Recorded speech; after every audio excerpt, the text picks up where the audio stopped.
Audio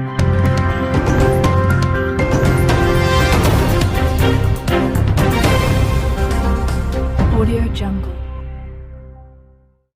कई सालों से आप राजनीति में हैं, तो अभी जो हालत चल रही है उस पर आप क्या कहेंगे?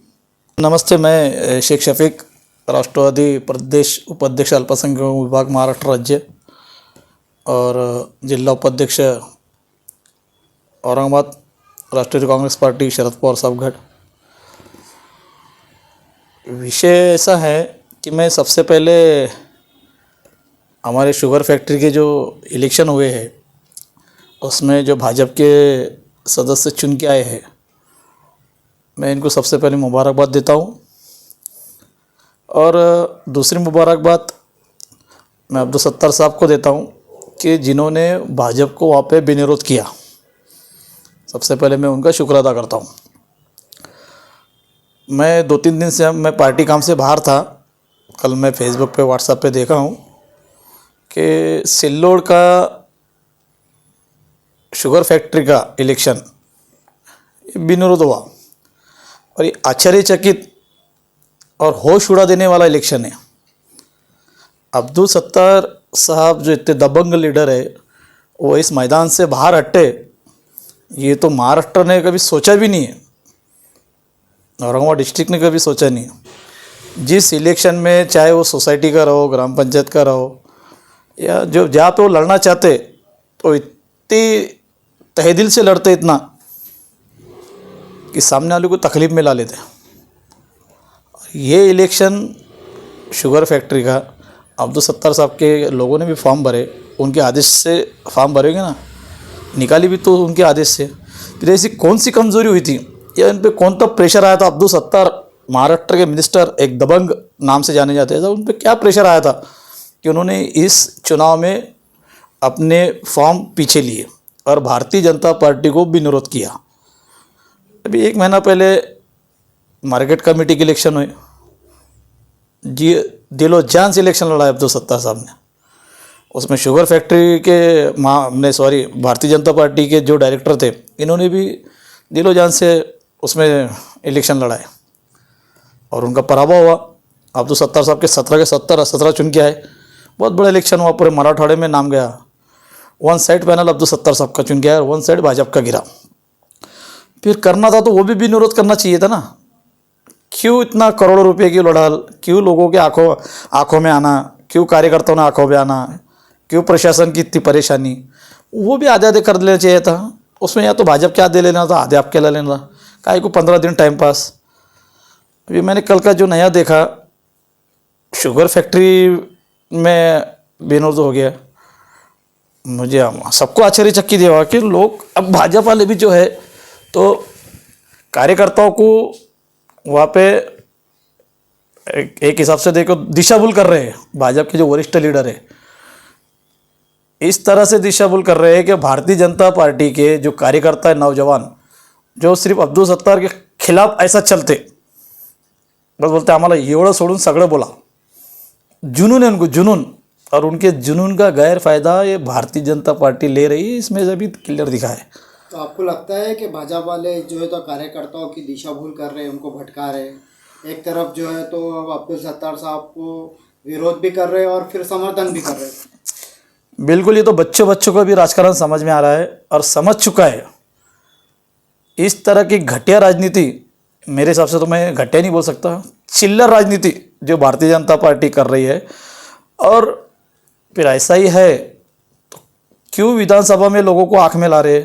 क्यों लोगों से दुश्मनी? भाजपा के जो बिजनेसमैन लोग है, वहाँ के व्यापारी है, वहाँ के उद्योगपति है, इनको भाजपा साथ लेके क्यों अब्दुल सत्तार से दुश्मनी मोल ले रही है? मत करन दो ना, उनको उनके काम धंधे करन दो, उनके बिजनेस करन दो। उनको तकलीफ हो रही है बेचारों को। फिर विधानसभा जो है तो अब्दुल सत्तार को आप विनिरोधी कर डालो ना।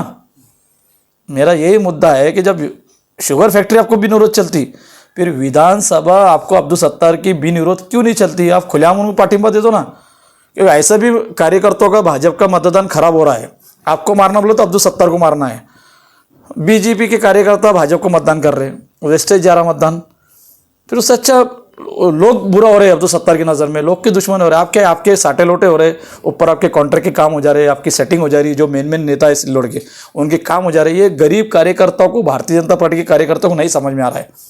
वो बिचारा पे बोस मोदी मोदी मोदी मोदी के इसमें आमचे नेते सिल्लोडचे, आमचे पण सिल्लोडचे नेते कुठं अब्दुल सत्तारला येऊन भेटले हे आता कोणालाच कळून लागलं। आता या कारखान्यामार्फत हे सगळ्यांना दिसून आला था।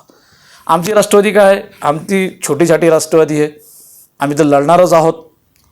वो बोलते हैं ना, अमीरों के महल से गरीबों का झोपड़ा अच्छा, हम लड़ने वाले हैं। लेकिन इस तरह की घटिया राजनीति हम लोग नहीं करने वाले।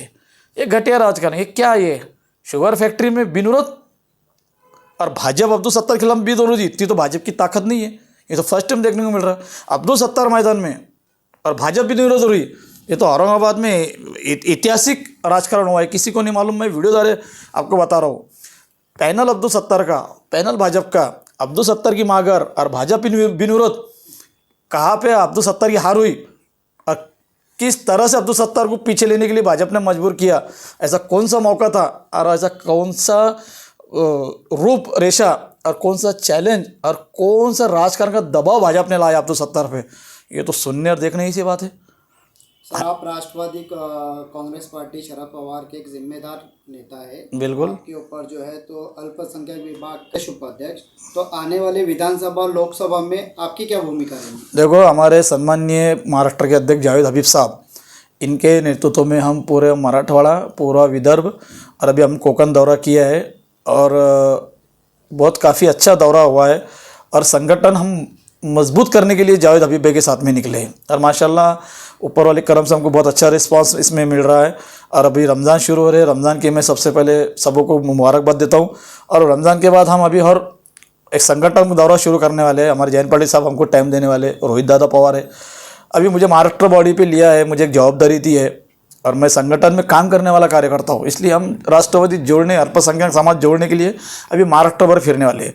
ऐसे अभी हम परसों दौरे पे थे, वही हमको ये शुगर फैक्ट्री का मैसेज मिला, देख के आश्चर्य हुआ।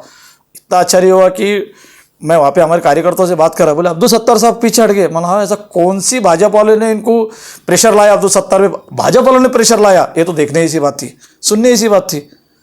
दबंग लीडर, एक ऐतिहासिक लीडर मराठवाड़े में जाने जाता, जिससे हम आज तक रूबरू उनके सामने हम पक्ष चला रहे हैं। हमको तो बस लड़ते आ रहे, हमको तो इतना कला नहीं जमी जो भाजपा वालों को कला जमी। रियल में मैं मानना चाहूँगा अब्दुल सत्तार साहब को कि साहब आप पीछे क्यों हटे, और रियल में शुक्रिया अदा करता हूँ और उनका अभिनंदन करता हूँ भाजपा वालों का कि आप भी अब्दुल सत्तार को हटाने में पीछे हुए। और मैं आपसे विनती करता हूँ कि कार्यकर्ताओं को दिशा भूल मत करो। आने वाली विधानसभा में भी भारतीय जनता पार्टी ने अब्दुल सत्तार साहब को बिनविरोध कर देना। आम्ही लढत नाही विधानसभा, ही पूर्ण विधानसभा अब्दुल सत्तार साहेबांच्या हवाले करा।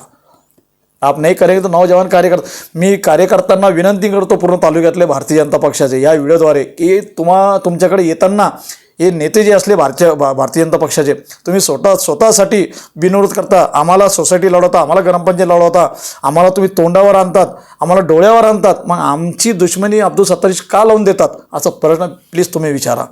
नसतं तुम्ही विचारांनो यांना मदत करूच तर तुम्ही अब्दुल सत्तारला मदत करून टाका। मी तुम्हाला आवाहन करतो, तुम्ही अब्दुल सत्तारला मदत करून टाका। त्यांना काय तुमचं चूक केलं आहे, तो विचार तुम्हाला असं लाईक करतो, इकडे घुसतं तुम्ही तिकडे करून टाका।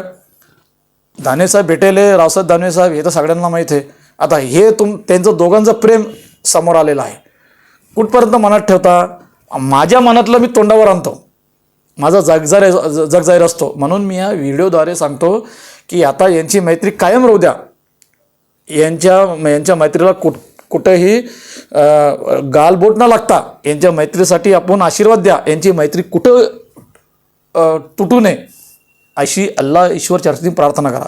लोकसभेला रावसाहेब दानवे निवडून यायला पाहिजे असं तुम्ही गृहीत करून टाका आणि विधानसभेला अब्दुल सत्तार निवडून यायला पाहिजे असं तुम्ही एक मोठ बांधून घ्या। एवढंच मी या व्हिडिओद्वारे सांगतो।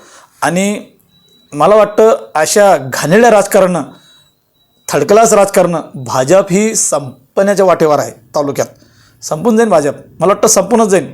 यांना काय वाटतं भाजपवाल्याने यांना फार राजकारण करतो का, समजतो का? नाही, ग्रामीण भागातला कार्यकर्ता हुशार झालेला आहे। कुठं ना कुठे तुम्हाला ज्या विचारणार आहे तुम्ही सतर्क राहा। यांना उत्तर देण्यासाठी मी भारतीय जनता पक्षाच्या सिल्लोड तालुक्यातल्या नेत्यांना आवाहन करतो, तुम्ही सतर्क राहा कुठेतरी तालुक्यात. आणि सर्कलमधील कार्यकर्त्यांनी यांना जॉब विचारायला पाहिजे. हे गावात आले ना, ज्या विचारायला पाहिजे की तुम्ही एवढं मोठं निर्णय घेतात आमच्यासाठी, स्वतःसाठी तुम्ही निर्णय घेतात, मग आमच्यासाठी तुम्ही निर्णय का घेत नाही, असा सवाल नवतरुणांनी ह्या भाजपच्या नेत्यांना विचारायला पाहिजे. आणि यांची दोस्ती ही जगासमोर आली, अब्दुल सत्तार आणि सिल्लोडची भाजपची. मला तर एकच नेत्यावर आता विश्वास राहिला आहे फक्त, तो म्हणजे सांडू पाटील लोखंडे. हे गरीब आमदार आहे बिचारा, माजी आमदार आहे, निष्ठावंत आहे. यांना मी परत शुभेच्छा देतो की सांडू पाटील जी आहे, असे नेत्यांची सध्या सिल्लोड तालुक्यात आवश्यकता है. सर आपका नाम बता दीजिए. मैं शेख शफीक, मैं राष्ट्रवादी कांग्रेस पार्टी जिला उपाध्यक्ष, माजी शहराध्यक्ष हूँ सिल्लोड, और अभी मैं महाराष्ट्र पे अल्पसंख्यक का उपाध्यक्ष हूँ और ज़िले में काम करते रहता हूँ, शहर में काम करते रहता हूँ. अभी मुझे महाराष्ट्र में भी जावेद अभी भाई के साथ में मुझे अभी जवाबदारी दी है, और दुआ करो बस हम इंशाल्लाह इसमें कामयाब रहे और लोगों के लिए लड़ते रहे, लोगों के हक़ के लिए लड़ते रहे. बस इसीलिए मैं ये वीडियो द्वारा मैं आपसे ये शुभेच्छा देता हूँ, और आने वाले रमज़ान शुरू रहे, मैं इसके तहे दिल से आपको शुभेच्छा देता हूँ.